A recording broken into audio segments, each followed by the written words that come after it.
Today, let's talk about weak passwords. You may ask, Zach, why do people keep talking about weak passwords? Didn't we solve this problem already? Well, the answer is we keep talking about weak passwords because people keep using them. The most common passwords in 2022, according to Splash Data, which is an online security firm, were 1. QWERTY, 2. Password, 3. 1234567, 4. 1234567, and 5. 12345. Splash Data's most common passwords in 2012, which was 10 years ago, were password 123456, 1234567, ABC123, and QWERTY. Humans are stubborn creatures, so that's not a lot of change over the last decade. But rather than simply tell you that you need a strong password, I'm going to explain in some more detail some of the tools and methods that hackers use to crack and exploit your weak password, which may help you see just how weak some passwords really are. We'll also provide some tips to bolster your defenses. So let's get into it.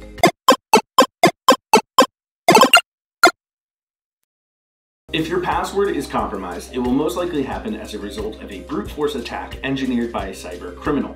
As the name suggests, brute force attacks are not some super elaborate or elegant method of decryption. Brutes use a series of strong-arm techniques to try to crack your password. It's very similar to death by 1,000 punches to the ribcage. What you may not realize is the variety and volume of brute force options available. A simple brute force attack is the most basic approach, and it's something that we do ourselves when we're trying to guess a password that we've forgotten. Without any tools or automated scripts, the hacker will attempt to log into a system by guessing the username and password combination. In addition to the most popular passwords that we talked about earlier, a quick scan of your publicly available social media can help a hacker make educated guesses based on your favorite sports team, your pet's name, and so on. More sophisticated cyberfoes will automate their brute force attack to speed it up and increase the likelihood of hitting the right password. Automated password cracking tools will try every possible combination of letters, numbers, and symbols. The most advanced brute force tools are freely available to ethical hackers for penetration testing and to unethical hackers for less than legal deeds.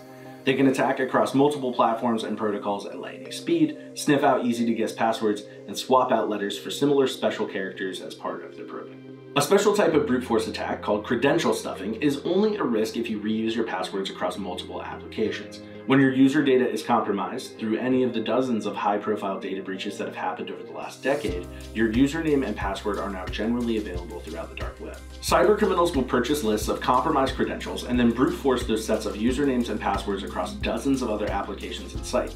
According to a 2021 study by the Identity Theft Resource Center, 85% of users admit that they reuse credentials across multiple sites. So malicious hackers just need to find those sites, and then they have access to your accounts on all of those other platforms. While Apple, Google, and Microsoft have been working on standards to eliminate passwords altogether, that reality is probably still several years away. In the interim, your data is at risk right now, so here are 5 steps you can take to beef up your password security. Number 1, brute force attacks rely on a tremendous number of attempts to find the right credentials, so limit the number of login attempts allowed on corporate systems before a mandatory timeout or some other limiting function kicks in to slow down the adversary. Number 2, don't make it easy for cyber criminals. Avoid personal information in your password like your birthday, your child's name, or your street name. Don't use repetition for passwords you change often, like adding +1 to a numerical password. Number 3, enable multi-factor authentication or MFA on all of your personal and professional accounts. The easiest way to strengthen a weak password is to not rely solely on a weak password. A second method of verification puts control of your account solely in your hands. Well, more than likely your phone's hands. Number 4, if you can't use MFA, strong password policies are a must. Use long strings of numbers, letters, and special characters in a passphrase or non-word format, even though they are not easy to remember. Update passwords often and don't reuse them. And 5, the easiest way to keep track of passwords that are appropriately strong and long is to use a password generator or a password manager. There are several excellent low-cost or free password managers out there that will keep your data secure and your memory uncluttered. Remember, don't make it easy for cyber criminals. Thanks for joining us for Tech Tuesday. We'll see you next time.